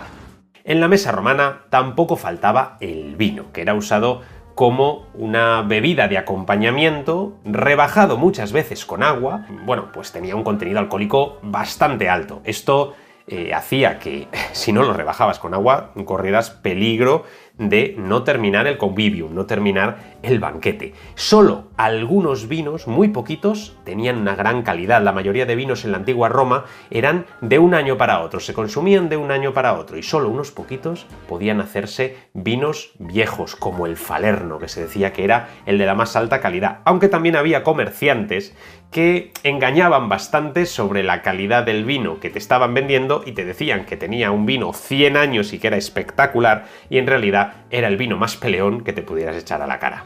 El consumo de vino estaba prohibido a mujeres y jóvenes. Solo los hombres maduros lo podían consumir, lo podían tomar. Y los más pobres, que no podían permitirse ni una copa de vino, bebían lo que se llamaba la posca, que era una bebida que mezclaba agua y el vino de la peor calidad, que estaba bastante avinagrado. Tenemos que imaginar a campesinos, a soldados en campaña tomando este tipo de vino, pero lo que los romanos no bebían prácticamente nunca era la cerveza, la keruisia o cizos en griego, que era considerada como una bebida totalmente de bárbaros. A los romanos no les gustaba nada la cerveza. ¿Y qué hay de aquello de que en las bacanales romanas se ponían a reventar de comida y luego vomitaban para seguir comiendo? Esto lo hemos oído todos, en la cultura popular está muy arraigado, pero es totalmente falso. Los romanos no comían, vomitaban y luego volvían a comer. Este bulo viene de una mala interpretación de los diálogos de Séneca, que nos dice que de todas partes traen comida para satisfacer su glotonería, nos está hablando de las clases altas, y que aborrecen la comida tradicional, la que ya conocen, traen alimentos de los confines del océano y solo por el hecho de poder permitírselo, vomitan esa comida y luego vuelven a comer para demostrar que realmente tienen ese poder. El bulo se forma precisamente porque se trata de una sátira, se trata de una burla que está haciendo Séneca a la alta sociedad de la época del emperador Nerón, una alta sociedad que está caracterizada por los excesos principalmente, y aquí estamos viendo la exageración máxima. Los romanos no comían para vomitar y volver a comer. Esto es una cosa que si les preguntáramos a ellos, pues también nos dirían que es totalmente asqueroso. Y precisamente Séneca está tirando de esta idea para burlarse de las clases más altas. Así que no, los romanos no vomitaban y después volvían a comer.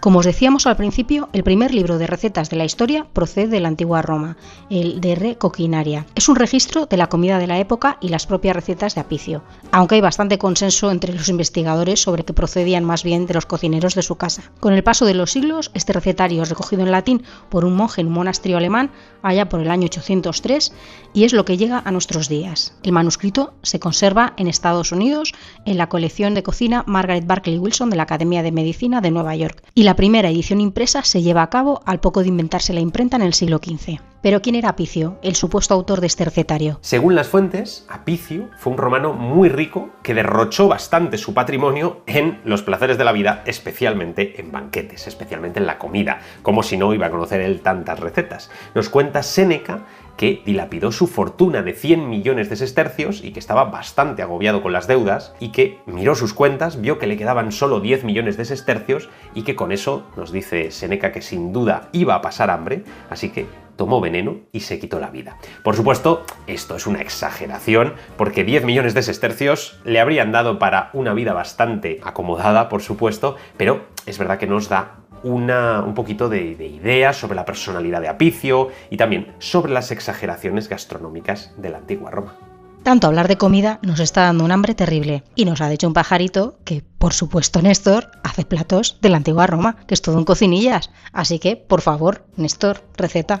Tengo muchas recetas favoritas de la antigua Roma, pero sin duda de recoquinaria de Apicio, mi favorita sobre todas las demás son las lentejas. Unas lentejas que son un estofado como podríamos hacer en cualquier casa actualmente, pero que tienen algunos detalles, como puede ser, por ejemplo, una buena cucharada de miel antes de cocer y, sobre todo, un buen chorrito de garum, que era el condimento por excelencia. Ese garum le va a dar un sabor estupendo.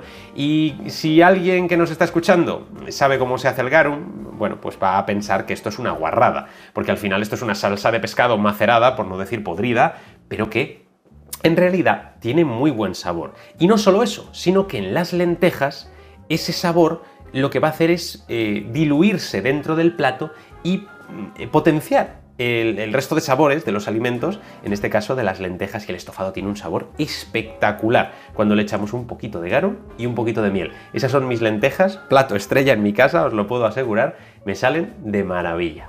Pues nada, nos vamos ya hasta casa de Néstor a comer esas lentejas. Os recomendamos seguirle si aún no lo hacéis en su proyecto en redes sociales, lo podéis buscar por Antigua Roma al Día, y cualquiera de sus libros, que son ya unos manuales imprescindibles sobre el mundo romano. El más reciente, recién salido del horno, del que es coautor junto a Pablo Aparicio, un libro ilustrado sobre la Roma de Constantino, de Despertaferro Ediciones. Y si quieres conseguir garum para hacer tus lentejas a la Néstor, puedes hacerlo en la web arqueogastronomía.com, en la que podéis encontrar productos de la antigua Roma recreados de forma científica. Además de este aderezo, puedes encontrar mulsum, que es un vino macerado con miel, vino de rosas y otras exquisiteces. Y ya para despedirnos, si os ha entrado el gusanillo gastronómico arqueológico, os dejamos una última recomendación. La exposición Convivium, Arqueología de la Dieta Mediterránea, que podéis visitar en el Museo Arqueológico Nacional en Madrid hasta el 1 de septiembre de este año. En ella podéis descubrir alimentos, rituales, tradiciones, formas de conservar, de transformar y de cocinar, todo ello en el entorno del Mediterráneo, que es del que procede nuestra dieta, sin duda una de las mejores del mundo. Y esto es todo por hoy. Hasta la próxima.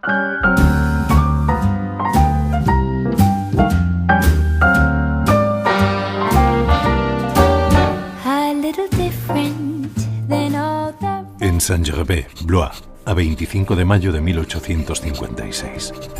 Empiezo hoy con estas líneas mis memorias, las memorias de un mago y un humilde aspirante a científico.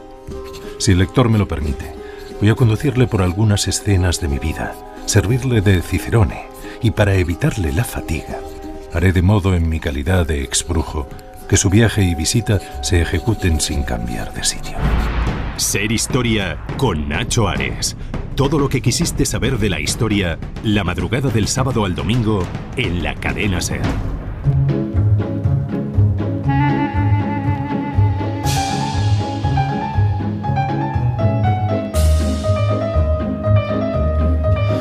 Continuamos en Ser Historia, pasamos de página en nuestro particular libro de historia y lo hacemos pues con una sección muy especial, ¿no? Que todos los viernes por la tarde yo escucho en La Ventana junto con Carlos Francino. Ahí está puntualmente nuestro compañero Isaías Lafuente. Isaías, bienvenido de nuevo a Ser Historia. Hola Nacho, ¿qué tal? Encantado de estar aquí contigo. Acabas de publicar con Aguilar precisamente esa unidad de vigilancia lingüística, que es un poco el nombre, ¿no?, de la sección, que cumple 20 años.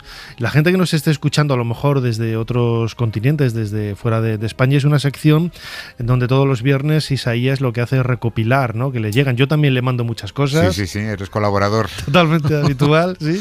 Y yo también soy protagonista, ¿no? Porque muchas veces, bueno, la sección lo que busca es el error, ¿no? La confusión gramatical, esos trabalenguas, ¿no? Que a veces hacemos un poco los locutores, ¿no? Y que en ocasiones son tan jocosos, Sí, ¿no? sí.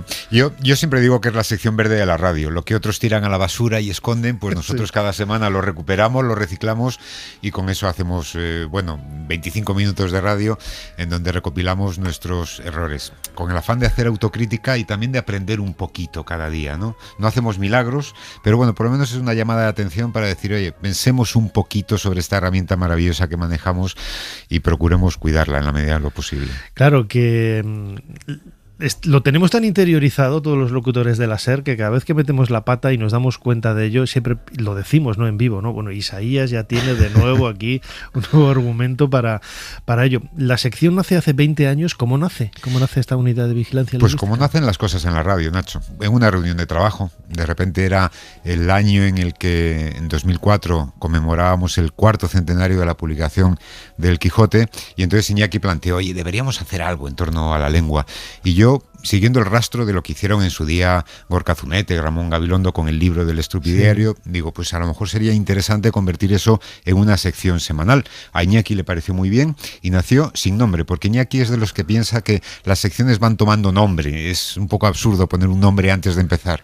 Y en la presentación de la sección, pues Iñaki dijo eso, queremos contar con los oyentes que actúen como una especie de vigilantes en una unidad de vigilancia sobre nuestra lengua, y ahí quedó el nombre de la sección. En principio iba a durar ese año de conmemoración del Quijote, pero después se marchó Iñaki, llegó Francino y a Francino le va la marcha, y entonces Francino lo ha mantenido pues durante 20 años. Francino y la cadena SER, porque yo creo que bueno, hay que rendir homenaje. Se ha institucionalizado eso de alguna forma. A una emisora que decide una vez a la semana, pues eso, rendir homenaje a nuestra lengua y hacer un poco de autocrítica sobre cómo la manejamos. Sí, porque además aparecen no solamente compañeros de la SER, sino de Radio Nacional, de la COPE, de Onda Cero, que ellos mismos en ocasiones me mandan cosas, ¿no? Para eso, ¿no? Y yo creo que para ellos también es un honor. Entrar la primera vez es un poquito complicado.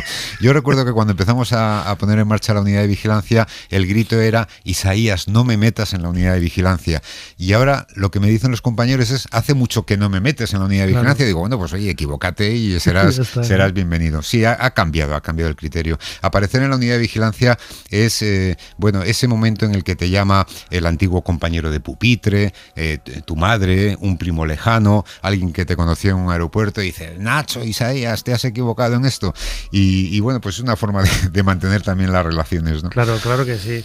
Tú tienes un vínculo muy cercano con la lengua, con la literatura, porque tú eres descendiente de José Zorrilla. Yo estudié en Valladolid, en el Instituto José Zorrilla. Sí.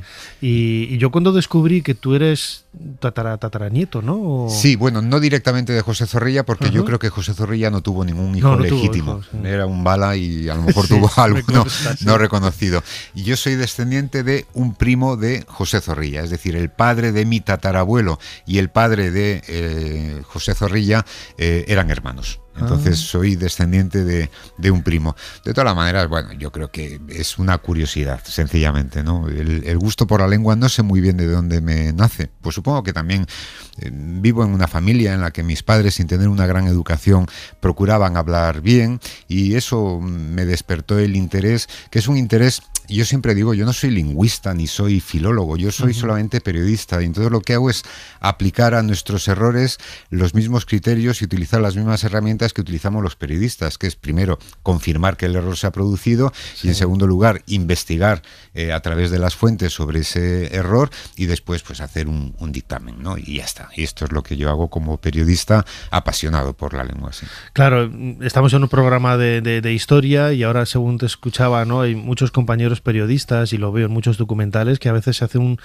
uso erróneo de algunos términos, de algunas palabras, ¿no? Por ejemplo, yo uno de lo que escucho en los últimos años muchísimo es lo de un artefacto arqueológico, ¿no? Para decir un objeto, un vaso y un artefacto, yo por más que miro las definiciones de la RAE, en ninguna de ellas aparece que es un objeto, siempre son una máquina, un artículo mecánico, etcétera, ¿no?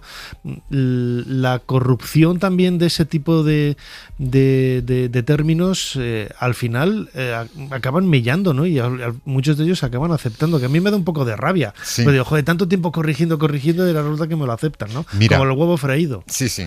Bueno, freído y frito son dos posibilidades, claro, ¿no? Por eso. Que todavía admite la Real Academia en determinadas circunstancias. Y yo ahí tengo una mirada distinta, Nacho. Es decir, nosotros tenemos una lengua maravillosa que empezaron a forjar hace 10 siglos un puñado de malhablantes. Hablaban latín y dijeron, bueno, el latín nos viene bien y la herencia del griego nos viene bien, pero hay algunas cosas que no nos vienen bien. Esto de declinar no nos viene bien. Y entonces de repente empezaron a modificar y supongo que muchos dirían hace siglos a corromper aquella lengua maravillosa que también era el latín, ¿no? Sin embargo, a través de esa corrupción tenemos ahora mismo la lengua que manejamos, que es un ser vivo en el que, bueno, se van incorporando novedades por parte de los hablantes, que somos los soberanos. Es decir, nosotros somos los soberanos y tenemos la obligación de cuidar la lengua, pero también tenemos la posibilidad de irla modificando. Entonces vete a saber si artefacto... No deja de ser algo vivo, ¿no? Claro, entonces vete a saber si artefacto... Mira, la victoria pírrica, que tiene que ver también con la historia, ¿no? Por la victoria del rey Pirro, etimológicamente, y hasta antes de ayer prácticamente, era una victoria, sí, pero era una victoria conseguida con un gran coste en víctimas para el vencedor. Esto era la victoria pírrica. Y sin embargo, nuestros compañeros de deportes empezaron a hablar de victoria pírrica por una victoria mínima, ¿no? Juega el Real Madrid con un equipo de segunda división y gana por 1-0, una victoria pírrica. Bueno, pues lo han ido utilizando y al final pírrico pues ha terminado teniendo esa segunda acepción. ¿Esto es enriquecer nuestra lengua? Pues yo creo que sí. Yo no creo que sea perturbarla ni corromperla. Si llegamos a un acuerdo de que aceptamos pírrico para definir esto, pues muy bien está. Y sobre todo, es que no tenemos medio. Es decir, nadie puede enarbolar la ortografía y la gramática diciendo estos son las tablas de la ley. No, al final la lengua termina abriéndose paso. ¿Cuándo se empieza a tener constancia de esos errores? Es decir, porque yo he leído a veces muchos documentos medievales o sobre todo del siglo XVI, que soy muy fan de la princesa de Éboli, y incluso la propia Ana de Mendoza escribe la misma palabra de forma diferente en el mismo texto, sí. ¿No? ¿Cuándo se empieza todo ahí a amalgamar? Bueno, pues yo creo que cuando llega la academia, es decir, la academia nace 700 años después de que empezase a nacer el castellano o el español. Y entonces ellos lo que hacen no es crear un idioma, es coger ese idioma que tenemos y darnos el manual de instrucciones, que esto es muy importante. E incluso cuando nace la academia todavía hay dudas de si hombre se escribe con H o sin H, si rey lo escribimos con I latina o con Y, y ellos empiezan a tomar pues una serie de determinaciones que van marcando la lengua. Pero hasta que llega, digamos, esta institución que normaliza ese idioma que se ha ido creando por la lengua hablada, pues hasta ese momento la gente dudaba y cometía lo que nosotros ahora consideramos errores y no lo son. Si nosotros nos examinásemos ahora con la gramática, con la ortografía, la primera ortografía de la lengua española se escribe con TH y con PH. Todavía teníamos esos dígrafos, como teníamos el dígrafo CH para hablar de Cristo, que fue el último que se eliminó porque hubo algún académico que a Cristo no se le tocaba y al final pues ese dígrafo también terminó desapareciendo. Bueno, si un estudiante de hoy se examinase con aquella norma de hace 3 siglos, suspendería, sacaría una nota malísima en el examen de lengua, ¿no? Porque todavía estábamos dudando. Y hay una cosa que es maravillosa, que es, hace 2 siglos, justo en estos momentos, Andrés Bello propuso una reforma ortográfica, porque nuestro idioma se aproxima al ideal de escribir como se habla y hablar como se escribe. Y entonces lo que propuso Andrés Bello entonces es, oye, entre la B y la V, bueno, cojamos solamente una de las dos, porque para el sonido K tenemos la K, tenemos la Q y tenemos la C, pues pongámonos de acuerdo, ese sonido lo representamos con la K, por ejemplo, ¿no?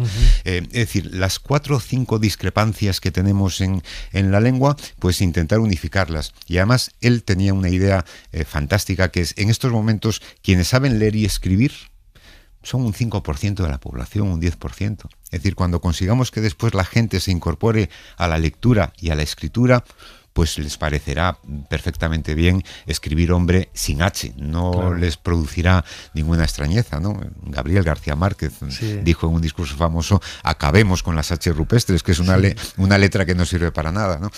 Ese tipo de reformas ahora sería más difícil porque afortunadamente ya todos sabemos leer y escribir.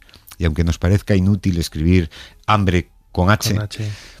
Es que escribirla sin H es un poquito, pero hace daño a la vista, ¿no? Vete a saber, vete a saber. Sí, el futuro puede estar ahí un poco, ¿no? Lo mismo sucede con algunas letras. Estás hablando, por ejemplo, el sonido de la B y la V en castellano es el mismo sonido. Sí. Y hay algunos, yo soy muy fan de Rafael, le tengo mucho cariño, pero yo cada vez que lo oigo decir la palabra fida, que la V no es fricativa, tiene el mismo sonido que la B, ¿no? Sí. Tiene esos elementos parecidos, ¿no? A lo de las palabras que llevan H o sin H, pues cada uno va por su lado, ¿no? Al final. Nunca fue norma lo de pronunciar la V de una manera distinta a la B, nunca fue norma ortográfica. Yo recuerdo en primero de BUP, hace ya 30 años, más 35 años, me molesté, ¿no? Porque ya escuchaba ahí algunos cantantes la V como si fuera una F. Digo, esto me canta aquí. Y se lo pregunté al profesor de literatura, al de lengua en segundo de BUP, y lo busqué en el libro y tal, no sé qué, y efectivamente tenían el mismo sonido. Yo no sé si en esos 35 años habrá cambiado, no me consta que haya cambiado. No, es que nunca fue norma. Yo creo que lo utilizaban los profesores con los famosos dictados, que no sé si se siguen haciendo. Entonces un poco para ayudar al alumno, ¿no? Entonces si se pronunciaba la V de una manera distinta, pues ya era una pista para que escribieras venir con V y no con B, ¿no? Pero ya te digo, nunca fue norma, y en todo caso, aunque hubiera sido norma, yo creo que la unificación del sonido se hubiera terminado imponiendo, porque es lo normal. Tener dos sonidos semejantes es lo normal. Es decir, nosotros ya tenemos suficiente historia, aunque nuestro idioma es un idioma relativamente reciente. Yo alguna vez siempre pongo el ejemplo de si nosotros concentrásemos toda la historia de la humanidad en un solo año virtual, nuestro idioma se empezó a construir el 31 de diciembre de ese año hipotético a las 10:30 de la noche.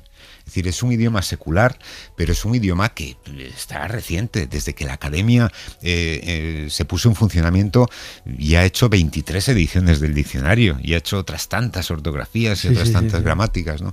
Entonces, pues vamos adecuándonos y vamos adecuando esa lengua de una manera libre. O sea, por ejemplo, hay una palabra maravillosa que es murciégalo. Que consideramos que ya solamente la pronuncia gente poco formada. Está en el diccionario todavía, está en el diccionario como una palabra en desuso, pero es la palabra etimológicamente correcta. Murciégalo, ratón ciego, murciégalo. Pero bueno, hubo un tatarabuelo nuestro, que a mediados del siglo XI o XII, vete a saber, pues dijo, oye, pues me resulta más fácil pronunciarlo de otra manera, y ahí quedó la palabra. En tu libro, la unidad de vigilancia lingüística, te dedicas un capítulo precisamente a esos errores históricos, ¿no? Que son muy, muy comunes. No sé, que Ser Historia, por ejemplo, cumpla 700 años en la antena, ¿no? Lo dijimos, lo dijo Jesús, ¿no? Cuando comenté yo aquello de que Lutero no se había casado con una monja, se había casado con una mujer normal. Una mujer normal, efectivamente. Eso fue buenísimo también. Eso es para el psicólogo, más que para el lingüista, ¿no? Ver qué tenemos ahí dentro. Pero desde el punto de vista histórico, has incluido, ¿no? Como digo, ese capítulo con un montón de referencias divertidas. Sí, bueno, hay alguna diferencia, hay una cierta dislexia de números, por ejemplo, que hace que Casablanca se estrenase en 1492. Entonces cada uno se imagina a los Reyes Católicos y a Colón viendo Casablanca, el estreno de Casablanca antes de partir hacia América. De esas hay muchos, o un dinosaurio que apareció en Teruel y que tiene 99 años de edad, por ejemplo, que esta es de Francino. Hay errores muy divertidos, ¿no? El Benidorm Fest, pues que empezó esta es de unos compañeros de Radio Nacional, que empezó a funcionar en el año 1580 y tantos. O sea, hubo un baile de cifras y dieron una cifra muy extravagante. Y lo más divertido de eso es que no nos damos cuenta.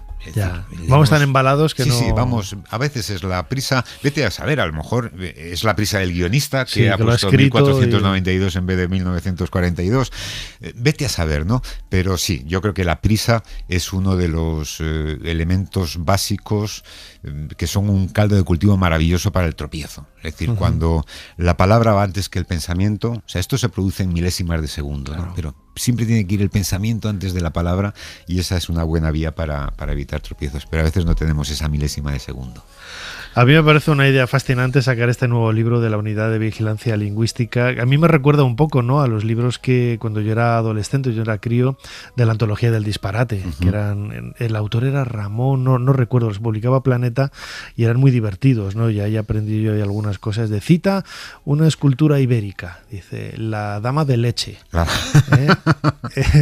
Había otro que era yo como Egipto loco, Champiñón descifró su letra de animales, hablando de Champollion y los jeroglíficos egipcios, ¿no? Lo de su letra de animales, a mí eso me pareció brillantísimo y recuerdo el ataque de risa que me dio en la cama leyéndolo pues con apenas 15 años. Sí, ¿no? pero esos tropiezos, yo entre los 30.000 gazapos que hemos ido recogiendo en estos años, yo los catalogo en 3 tipos de categorías. Uno es el tropiezo, el gazapo. Sí. Esto ha sido, es y será. Y es en el analfabeto y es en el académico. Sí, da igual. Esto está clarísimo, ¿no?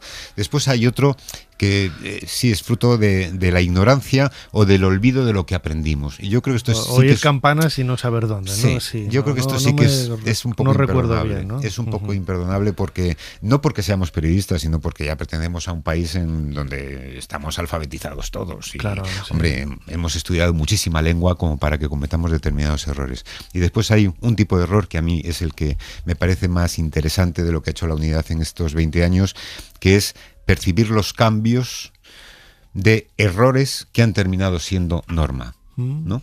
Por ejemplo, el imperativo del verbo ir, que es idos, pues yo he corregido un montón de veces iros de un montón de gente muy cualificada, y sin embargo la academia lo ha terminado admitiendo. Ahora, sigue poniendo diques de contención y dice, admitimos iros, pero no marcharos. Y es un poquito raro que el que dice iros no diga marcharos. Así que yo vaticino, tengo nombre de profeta, que dentro de 5, 10, 15 años, pues el marcharos lo terminará aceptando la academia y algunas regularidades en los verbos como andé en vez de anduve, pues lo terminará aceptando, ¿no? ¿Por qué? Porque la lengua es viva, es un elemento vivo. Sí, lo que pasa es que antes la academia solamente miraba los textos escritos y es difícil que un académico que escriba no escriba anduve. Y además ahora el corrector le va a llamar la atención y te va a decir, no es andé, es anduve. Pero sin embargo ese mismo académico después llegará a casa y dijo, ayer andé con mis amigos, ¿no? Entonces la lengua hablada, y en ese sentido nuestro observatorio es privilegiado, es donde se empiezan a producir estos cambios.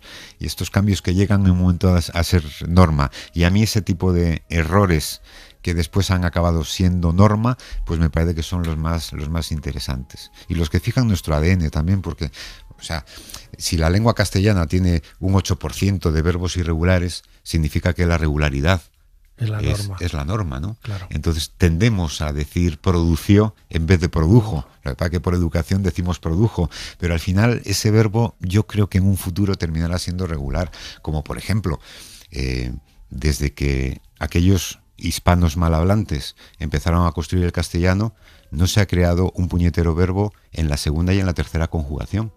Todos los nuevos verbos son de la primera conjugación, con lo cual en el ADN de nuestra lengua está que con la primera conjugación pues seguramente nos podríamos haber desenvuelto perfectamente bien. Entendemos. Ahora, perfectamente, claro. Creer y sentir son verbos maravillosos, no nos los vamos a cargar. Pero luego, ya todo lo demás, facebookear, whatsappear, mecanografiar, televisar, todos los nuevos verbos que se han creado con la primera conjugación. Es maravilloso. Desde luego que sí, la lengua es un elemento vivo, tanto escrita como hablada, ¿no? Todo ello podemos aprender un montón de cosas y reírnos un montón con este libro publicado por Aguilar, Unidad de Vigilancia Lingüística, de nuestro compañero Isaías Lafuente. Recordad, todos los viernes por la tarde a las 5 en esa unidad de vigilancia que tiene en La Ventana con Carlas Francino. Isaías, como siempre, muchísimas gracias una vez más por habernos ayudado a hacer un poquito más de historia. Gracias a ti y que sigáis otros 700 años más con este programa.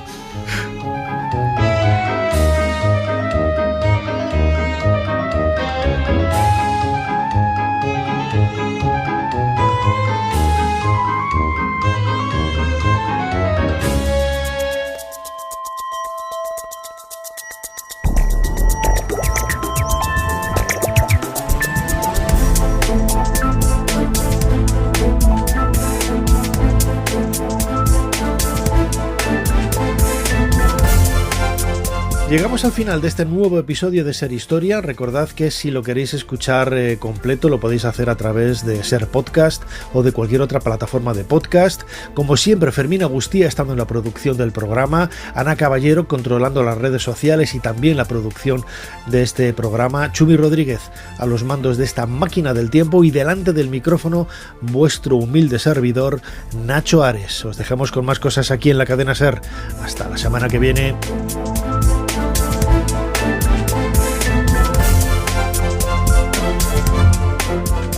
Suscríbete a Ser Historia. Todos los episodios y contenidos adicionales en la app de Cadena Ser y en nuestros canales de Apple Podcast, Spotify, iVoox, Google Podcast y YouTube. Escúchanos en directo en la Ser los domingos a la 1:30 de la madrugada. Cadena Ser. La radio.